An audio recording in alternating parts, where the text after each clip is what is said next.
Hey you guys, it's Peter and welcome to my channel, Peter Likes Books. And today I am so excited to do this review. I actually listened to this book on Audible, and it is an Audible exclusive. You can't even read the book, you have to listen to it on Audible. I listened to this book in less than 24 hours. It was only like 6 hours and some minutes long, but it was so fantastic and I was just completely thrown out by it. I loved it so much. So, the book is Evil Has a Name, and I'm going to talk about it in just a second. But earlier this year, there was a book that was released, and it was called I'll Be Gone in the Dark. And here, I'll throw up a picture of it right here. And it was by Michelle McNamara, and the foreword was by Gillian Flynn, and then the afterword was by her husband, Patton Oswalt, because who is an actor. Michelle passed away during the writing of this book. Now, if you don't know anything about this book, the book is about the Golden State Killer, which has gotten a lot of attention in 2018 because the Golden State Killer was actually caught. And the way that they caught him was through DNA testing, and they used like, you know, these, what do you call it? A genetic testing site, or not, Ancestry.com, those kinds of things. It is so interesting. They go in detail and they explain all of it in the book.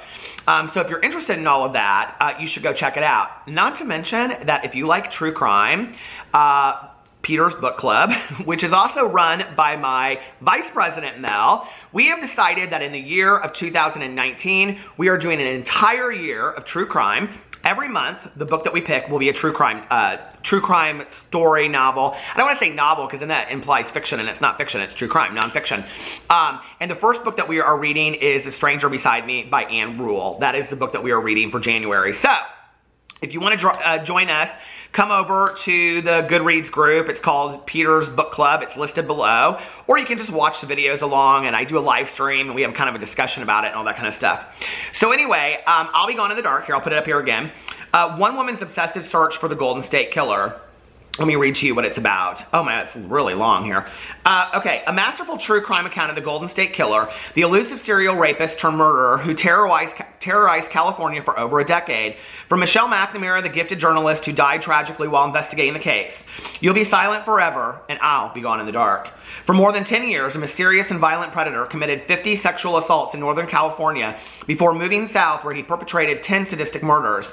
Then he disappeared, eluding capture by multiple police forces and some of the best detectives in the area. 3 decades later, Michelle McNamara, a true crime journalist who created the popular website TrueCrimeDiary.com, was determined to find the violent psychopath she called the Golden State Killer. Michelle pored over police reports, interviewed victims, and embedded herself in the online communities that were as obsessed with the case as she was. At the time of the crimes, the Golden State Killer was between the ages of 18 and 30. Caucasian and athletic, capable of vaulting tall fences, he always wore a mask. After choosing a victim, he favored suburban couples. He often entered their home when no one was there, studying family pictures, mastering the layout. He attacked while they slept, using a flashlight to awaken and blind them. Though they could not recognize him, his victims recalled his abrupt and his victims recalled his voice, a guttural whisper through clenched teeth, abrupt and threatening. I'll Be Gone in the Dark, the masterpiece McNamara was writing at the time of her sudden death, offers an atmospheric snapshot of a moment in American history and a chilling account of a criminal mastermind and the wreckage he left behind. It is also a portrait of a woman's obsession and her unflagging pursuit of the truth, framed by an introduction by Gillian Flynn and an afterword by her husband, Patton Oswalt. The book was completed by Michelle's lead researcher and a close colleague. Utterly original and compelling, it is destined to become a true crime classic and may at least unmask the Golden State Killer. So, if you don't know what you don't know is a lot. We read this for Peter's Book Club earlier this year. It was probably the most enjoyed book that we've read in the book club. And soon after we read it, the Golden State, I think it was actually like 2 weeks before, I know they had caught him when we did the live stream for it. So, because we were talking about it in the live stream, but they had literally just caught him. So it was like that week or the week before. And Michelle was never able to find out who he was and all this kind of stuff, even though she was part of this like DNA investigation and all this kind of stuff that was going on. So I became quite obsessed myself with this case. And, you know, I've said this before, and I've done a lot of videos about the Herb Baumeister killings that took place in Indianapolis, because I'm from Indianapolis, and I actually went and did a paranormal investigation at the mansion where he had killed supposedly 29 men. He drowned them in the pool, and then he burned them in a burn pile out back. You guys are like, this is booktube. I know. But anyway, and so I went to the house with some friends, and there was like other groups of like paranormal investigators. And at the end, I vlogged the whole thing. It's on my vlog channel. It's called Fox Hollow Farms, if anybody wants to see it. At the very end, we were sitting there in the basement, and I could see into the pool, because people still live there and swim in the pool, where, I know, it's creepy to me. But anyway, and I just had a sudden sadness about all the victims, you know? That all of these victims were the forgotten people, and a lot of them, nobody even knew who their names were, and families had never come forward, and all this kind of stuff. And also because of the stigma that they were gay men that had been killed while out at a bar. They had been picked up and taken back to his house. So there were just men that had been lost forever that nobody knew anything about. And the story of the victims was very sad to me. And at that point going forward, I said, you know, I still have an interest in all of this, but I think, you know, I think to always be fair to the victim, right? So I'm watching all this news footage that's going down. I'm becoming a little obsessive about it. I was listening to podcasts about it. My Favorite Murder is one of my all-time favorite podcasts. And I'm listening one night, and they have the detective Paul Holes on. Well, Paul Holes is this incredible detective that is like behind the whole, he has like for like 40 plus years, he has been investigating the Golden State Killer, right? 30, 40, yeah, something like 30 or 40 years. He's been investigating the Golden State Killer. So I'm like listening to this, and he's just so intriguing to listen to. And the other thing is, if you haven't seen Paul Holes, he is very good looking, and he's a retired police investigator, criminologist. And so he, like, everybody on social media, like, started, like, flocking to him. And he got all these, like, you know, all kind of like a fan base, and a lot of people found him very, very attractive and all this kind of stuff. And he's very humble. And so anyway, I was listening to all these podcasts with him, and the story was so interesting because when you hear the story, he was literally the night before he retired from being, this was the case he wanted to solve before he passed away, or before he passed away. Sorry, Paul. Before he retired, this was the case that he wanted to solve, and he was standing outside this guy's house, who they end up catching and finding out is the Golden State Killer, literally the night before he retires. And he doesn't go in because there are different ways that this could turn out. You know, that the guy could take him as a hostage, he could kill himself, he could run, and they knew he had like an arsenal of guns and weapons and things like that. So he decided not to go. And he was that close. He was literally 20 feet away from this guy, and he could, you know. So anyway, that whole part of the story was so interesting to me. Well, about 2 weeks ago, I saw that on Audible. Now, if you want to go check out Audible, you can get a free month for free, like for 1 credit, and then you can just cancel if you don't want to use it afterwards. I am obsessed with the Audible. This is not sponsored. I wish it was. I love Audible. I talk so much about Audible. But you can get like 1 credit for free. And if you want to listen to this book, you could use this book as your free one. And the book is called Evil Has a Name, and I will put it up right here. The Untold Story of the Golden State Killer Investigation. And it's by Paul Holes, Jim Clemente, and Peter McDonald, who are investigators on the case. And okay, so I don't really know how to explain this, except for that it feels like when you're listening to it, it doesn't read like a book. It reads like a podcast, like a documentary. There's interviews in there. And one of the things that I absolutely loved is, well, first of all, it starts, and I'm not going to ruin it for anybody, but it starts with Paul Holes standing out, or being outside this house the night before he retires, right? And then it goes all the way back to the very beginning and how he got interested in this case and everything. One of the other things that is absolutely fantastic about this book, audio, exclusive, whatever you want to call it, documentary, is that it weaves in and out all of the investigators that have been part of this investigation for literally the entire time.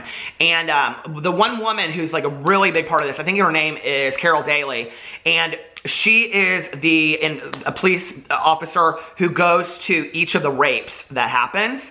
And she's the one that meets with the victim. And they talk a lot about the stigmatization of rape victims in the 70s and 80s and how difficult that process was. And I talked about this on my blog last night, and how sometimes they would have to like wait in an emergency room for 2 hours. And she was like, you know, can you imagine what that's like? And even at the end of the book, and I mean to tell you, okay, at the last half hour, I was bawling my eyes out. Literally bawling my eyes out.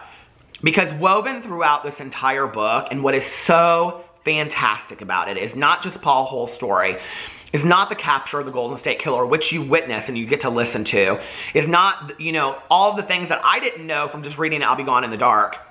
what is so fantastic is that they weave the stories of the victims through there. And there's like 5 to 10, I would say, victims who you actually hear them tell their story. And I would say 5 of them at the end get to share how they felt when they found the news that he had been caught. And several of them are even in the courtroom when, you know, he is tried and arrested. It is such a fantastic audiobook. It is so good. And if you love true crime, you have to read this book. It is so good, I'm telling you, but it is very spooky, and there's a lot of sound to it too. And like if there's a phone ringing, if they're telling a story, and like there's this one part where this one victim is talking about how like 30 years later, 20 years later, she started getting all these random phone calls for like 8 or 9 nights in a row, and he would just call and hang up, call and hang up. And the whole time that they're telling the story, you can hear the phone ringing in the background. And so it's very creepy like that. It's very much done like a radio show, but at the same time like a documentary, and it's just absolutely fantastic. So I want everybody to go check out Evil Has a Name, The Untold Story of the Golden State Killer Investigation by Paul Holes, Jim Clemente, and Peter McDonald. And if you love true crime and you don't know anything about this case, it'll be very interesting to you, especially the crossover with the Night Stalker, which isn't something that they talk a lot about in I'll Be Gone in the Dark, but they call him also, he has like 4 names. So, because they didn't know that all these crimes were committed by one person.